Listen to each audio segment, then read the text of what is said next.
तो भाई लो भी बच्चों, आज हम जो डिस्कस करेंगे वो करेंगे ऑर्गेनिक केमिस्ट्री का। जो हमारा नेक्स्ट टॉपिक है वो है क्रैकिंग ऑफ पेट्रोलियम।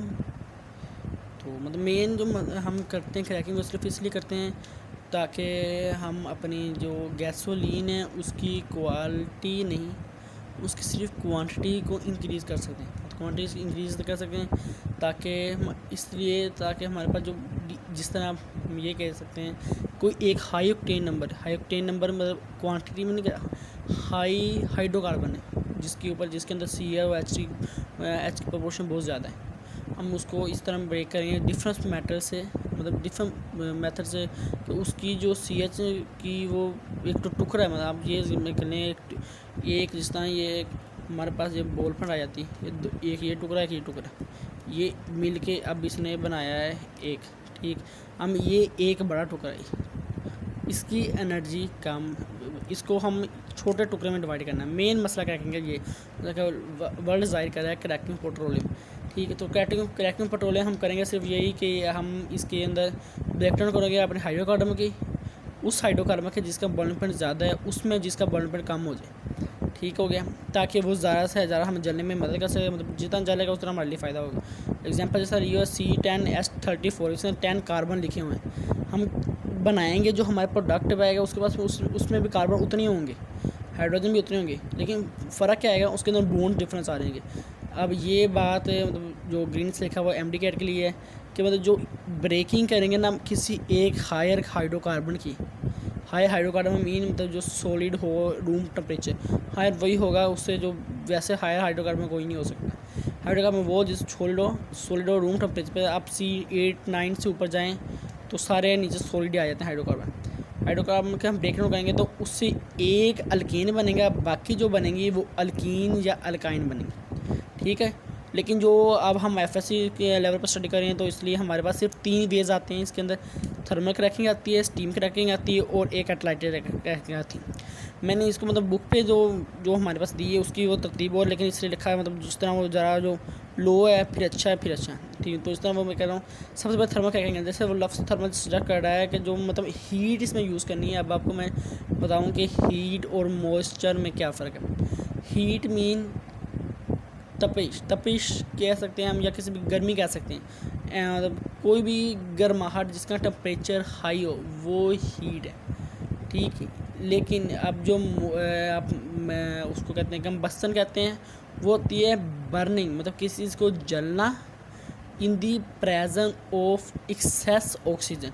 जब तक हम ये वर्ड यूज़ नहीं करेंगे ना एक्सेस ऑक्सीजन, तब तक वो कंबस्टन नहीं आएगी या बर्निंग नहीं यूज़ करेंगे हम। मतलब बेसिकली हम थर्मल में यूज़ करते हैं, हीट प्रोवाइड करते हैं हाई टेम्परेचर के ऊपर, हाई प्रेशर के ऊपर। टेम्परेचर अबाउट 900 डिग्री सेल्सियस, ये मैंने ज़रा मेंशन किया है, आप कर लीजिएगा। और जो प्रेशर है वो है तकरीबन हमारे पास 5 से 6 ATM प्रेशर। अब इसके ऊपर हम जो प्रेशर अप्लाई करेंगे तो ब्रेकडाउन ज़ाहिर बात है जो कंपाउंड वो टूटेगा, जो लेकिन जो हमारे पास ब्राउन टूटेगा वो अनसैचुरेटेड होगा, मतलब उसके अंदर डबल या ट्रिपल बॉन्ड अभी और मौजूद होंगे जो मज़ीद टूट सकते हैं। मतलब ये हमारे पास एक बेस्ट तरीका नहीं है कि भाई किसी भी चीज़ को तोड़ने का, मतलब किसी चीज़ को हाइड्रोकार्बन को तोड़ने का। अब नेक्स्ट आ गई स्टीम क्रैकिंग में हम ये करेंगे, इसके अंदर हम स्टीम प्रोवाइड करेंगे, लेकिन उसके लिए पहले हम जो अपना जो हमारे पास हाइड्रोकार्बन है कोई भी सॉलिड में या लिक्विड में, उसको पहले हम वेपर फेज़ में चेंज करेंगे। मैंने मेंशन भी किया है कि हम उसको पहले वेपर फेज़ में चेंज करेंगे। चेंज करने के बाद उसको फिर स्टीम प्रोवाइड करेंगे। जब हम स्टीम प्रोवाइड करेंगे वो करेंगे सिर्फ हम बिल्कुल स्मॉल पीरियड के लिए, थोड़े से अर्से के लिए, क्योंकि वो पहले ही एक ऑलमोस्ट ब्रेकडाउन हो चुका है। वेपर स्टेट में हम किसी भी तरीके से कर सकते हैं, आप उसको हीट कर लें, आप उसको बर्न कर लें, जलाएंगे तो भी वो हो सकता है वो वेपर स्टेट में जल जाए। किसी भी तरीके से आप उसको वेपर स्टेट में हमने मेन स्टार्ट ये जो स्टीम है वो वेपर फेज से होगा। वेपर फेज से स्टार्ट करने के बाद हम उसे फिर नेक्स्ट करेंगे, हीट करेंगे शॉर्ट पीरियड के लिए। उससे हम उस तरह हीट करेंगे जो हम स्टीम को मिक्स करेंगे उस हीट के साथ। जो इसके ऊपर हम टेम्परेचर है वो अबाउट 900 डिग्री सेल्सियस रखेंगे। इसका जो मेन मसला आता है वो ये है, इसमें एक और मेन पॉइंट है इसके प्रोसेस में कि इसके अंदर जब हम 900 डिग्री सेंटीग्रेड टेम्परेचर देंगे उस पर इसको फ़ौरन कूल डाउन करेंगे। मतलब जैसे हमारा पता लग उस टाइम पीरियड के बाद एग्जैक्ट जो टाइम पीरियड हमें उस कंपाउंड के रिक्वायर है उस वजह से उसके बाद हम उसको फ़ौरन रैपिड कूल करेंगे। स्लो कूल डाउन और रैपिड कूल डाउन हमें जस्ट क्रिस्टलाइजेशन में पढ़ा था जो हमारे सिलेबस में नहीं जो है, तो उसमें लिखा हुआ था कि आप इससे स्लो कूलिंग करेंगे। स्लो कूलिंग से क्रिस्टल बनते हैं, फास्ट कूलिंग से क्रिस्टल नहीं बनते, ये हमने बात पढ़ी थी। ये चलो अब रिवाइज होगी। तो भाई इसको हम रैपिड कूल करेंगे, ठीक है। तो लेकिन इसके अंदर होगा ये हमारे पास ये जो हमारे पास प्रोडक्ट बनेंगे उनका ऑक्टेन नंबर लो होगा। अब ऑक्टेन नंबर क्या होता है? ऑक्टेन नंबर होता है it is the percentage of iso octane in the gasoline. मतलब हमारे पास जो आइसो ऑक्टेन की क्या क्वालिटी, आइसो ऑक्टेन की कितनी क्वांटिटी हमारे पास जो गैसोलीन है वो है, मतलब आइसो ऑक्टेन कितना हमारा गैसोलीन कितना अच्छा है।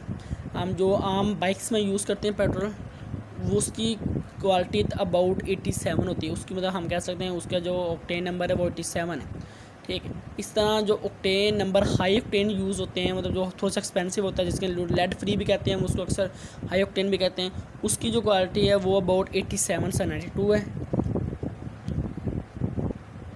मतलब जो हम हाई ऑक्टेन हो तो उसके तकरीबन 87 से 92 यूज़ करते हैं।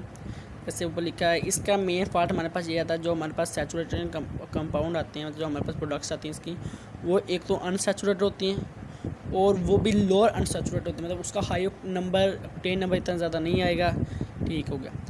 अब एक इधर बात मेरे जहन में और आ रही है वो मैं लिखी नहीं, जो जिस तरह हम पेट्रोल के लिए ऑक्टेन नंबर यूज़ करते हैं, इसी तरह डीजल के लिए हम साइनेट नंबर यूज़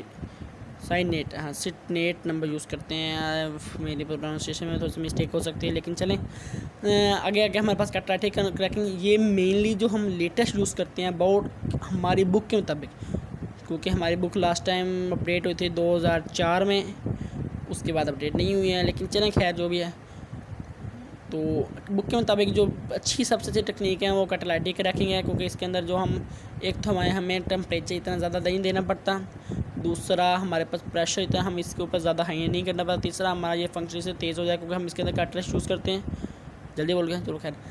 हम इसके अंदर जो टेम्परेचर है वो अबाउट मिनिमम 400 मैक्सिमम 550 और जो दरमियान में तकरीबन ऑप्टिमम हम कह सकते हैं 500। तो अपन प्रेशर जो इसके अंदर 2 ATM यूज़ करते हैं हम, और प्रेजेंस ऑफ कैटलिस्ट हम इसके मेन पार्ट जो है, इसका जो मेन पॉइंट है वो कैटलिस्ट की प्रेजेंस है, जो बाकी दो में नहीं है। हालांकि उसके अंदर बाकी दो में प्रेशर और वो टेम्परेचर है, लेकिन कैटलिस्ट यूज़ नहीं करते। इसका हम कैटलिस्ट मिक्सर होता है सैंड का और एलमोनिया का फार्मूला है Al2O3। इन दोनों का मिक्सर जो होता है वो एज अ कैटलिस्ट यूज़ करता है। बेसिकली जो कैटलिस्ट होता है अक्सर लोगों का ख्याल है कि वो रिएक्शन में हिस्सा नहीं लेता, हालांकि ये बहुत गलत बात है, वो रिएक्शन में हिस्सा लेता है। इस तरह सपोज़ हम लेट एग्जांपल करता हूँ आपको कि भाई H2O का हम रिएक्शन कराते हैं H पॉजिटिव से। अगर ये H2 का कोई रिएक्शन हुआ जिसके अंदर हम H पॉजिटिव को एज अ कैटलिस्ट यूज़ करते हैं, तो H पॉजिटिव रिएक्ट करेगा H2O से, मतलब H3 पॉजिटिव जो है वो इंटरमीडिएट कंपाउंड बना ना, लेकिन वो इतना हाईली रिएक्टिव होगा, वो जिससे रिएक्शन नहीं कर रहा होगा जल्दी, उससे रिएक्शन जल्दी करेगा और स्प्लिट हो जाएगा। तो स्प्लिट इस तरह होगा कि जो हमारे पास H है वो वापस आ जाएगा। जो होता है कैटालिस्ट होता है, वो रिएक्शन में हिस्सा लेता भी, रिएक्शन में यूज़ भी होता है, लेकिन एंड पे रिकवर हो जाता है। जिस तरह अगर हम फोटोसिंथेसिस की बात करें, उसमें लिखा हुआ था कि भाई 6CO2 + 12H2O, तो वो कहता है भाई यार C6H12 + O6 + 6H2O, जिसमें हम 6H2 दोबारा रिकवर हो रहा है, ठीक हो गया। इसी तरह का हम, हालांकि ये यूज़ भी हुआ, यूज़ होने के बाद दोबारा रिकवर हुआ ना, तो हम इसमें कैटलिस्ट हुआ ये नहीं है, बस ऐसा इस तरह की एग्जांपल मैं आपको ऐसे दे रहा हूँ। चलिए आगे चलते हैं। कैटलिस्ट के बाद ये इसलिए ज़्यादा इफेक्टिव है क्योंकि इसके अंदर जो प्रोडक्ट है वो हमें हाई ऑक्टेन नंबर देती हैं, वो ये सैचुरेटेड कार्बन होते हैं और ये मोस्टली अल्केन्स होते हैं, क्योंकि बाकी जो अनसैचुरेटेड वो अल्कीन्स आएंगे। जो अब ये आ गई हैं कि इंपॉर्टेंस आ गई हैं, इम्पोर्टेंस। तो जो इम्पोर्टेंस में हम लिखेंगे कि भाई इंक्रीज़ यील्ड करती हैं। जैसे अगर हम फ्रैक्शन डिस्टिलेशन करें गैसोलीन की, उससे जो हमारी यील्ड आती है वो 20% आती है। अब फ्रैक्शन डिस्टिलेशन ये होती है किसी भी कंपाउंड को सेपरेट करना on their increasing boiling point. जो हमारे पास क्रूड ऑयल होता है वो गैसोलीन सपोज हम एग्जामिन कर लेते हैं। क्रूड ऑयल को मतलब क्रूड ऑयल वो ऑयल जो जैसे ज़मीन से जो निकल उसको हम हीट करते जाएंगे, जिसका जितना बॉइलिंग पॉइंट होगा उस तरह एवेपोरेट होगा, उस सेपरेट उसको हम सेपरेट करते जाएंगे और एंड पे हमारे पास सिर्फ कोल बच जाता है। जो कोल तार हम यूज़ कर रहे हैं उसको भी मोस्ट हीटिंग करें तो वो भी कंपाउंड में किस चेंज होता है वो आई डोंट नो, मतलब फिलहाल मुझे याद नहीं है। तो भाई इंक्रीज यील्ड हो जाती है इससे, उसकी निस्बत फ्रैक्शन डिस्टिलेशन की निस्बत। ठीक हो गया। Source of benzene, butane, ethene and propane. तो जैसे अब मैं बुक पे हमारी एग्जांपल जो लिखी हुई है उसके अंदर भाई हमारे पास बेंजीन बनती है, जो फर्स्ट एग्जांपल लिखी हुई है उसके मुताबिक हमारे पास बेंजीन बनती है। तो बेंजीन जो है वो मेन कंपाउंड है ऑर्गेनिक के लिए। इससे बहुत से कंपाउंड बने। बेंजीन का आप रिंग देख लें, मैं कहता हूँ जिस बंदे ने बेंजीन का रिंग के ऊपर ग्रिप हासिल कर ली ना वो 50% ऑर्गेनिक हासिल के ऊपर ग्रिप का हासिल कर लिया उसने बस। अब जैसे ऑर्गेनिक है उससे जो डायरेक्ट प्लास्टिक फर्टिलाइजर या केमिकल बनती है। अब अक्सर लोग कहेंगे ऑर्गेनिक से इनऑर्गेनिक किस तरह बन सकता है और इनऑर्गेनिक से ऑर्गेनिक किस तरह बन सकता है। ये ख्याल भाई 1900 में होता था, 1800 में होता था, लेकिन जैसे ही वो हज़रत फ्रेड जो वोलर आए उन्होंने भाई गलती से बना दिया मूना साइनाइड से यूरिया, तो वो क्या बात है भाई, क्या होगी कि भाई इनऑर्गेनिक से भी ऑर्गेनिक बन सकता है और ऑर्गेनिक से भी इनऑर्गेनिक बन सकता है। नीचे जो दो लिखे ऑक्टेन नंबर की डिफाइन लिखी है और हम इंफॉर्मेशन लिखी है हाई ऑक्टेन। भाई हाई ऑक्टेन नंबर हमारे पास 87.2 होता है और जो तकरीबन ऑक्टेन नंबर है उसको क्वालिटी बताता है। और ये जो क्वांटिटी मतलब जो पेन डेफिनेशन हम ये कह सकते हैं जी, it tells about the quantity of the gasoline and also tell about the major of isooctane in the mixture of the hydrocarbon. तो भाई ये था आज का लेक्चर। उम्मीद है कि मतलब मेरा कोशिश है कि आहिस्ता आहिस्ता इम्प्रूव होगा, मतलब जो साउंड क्वालिटी है वो भी इम्प्रूव हो जाए और जो पीछे ये बैग में पक्का जो घूम कर रहा है वो भी इंशाल्लाह इम्प्रूव हो जाएगा। बाकी आपको मोर इन्फॉर्मेशन देंगे। Stay tune. Thank you. अल्लाह हाफिज़।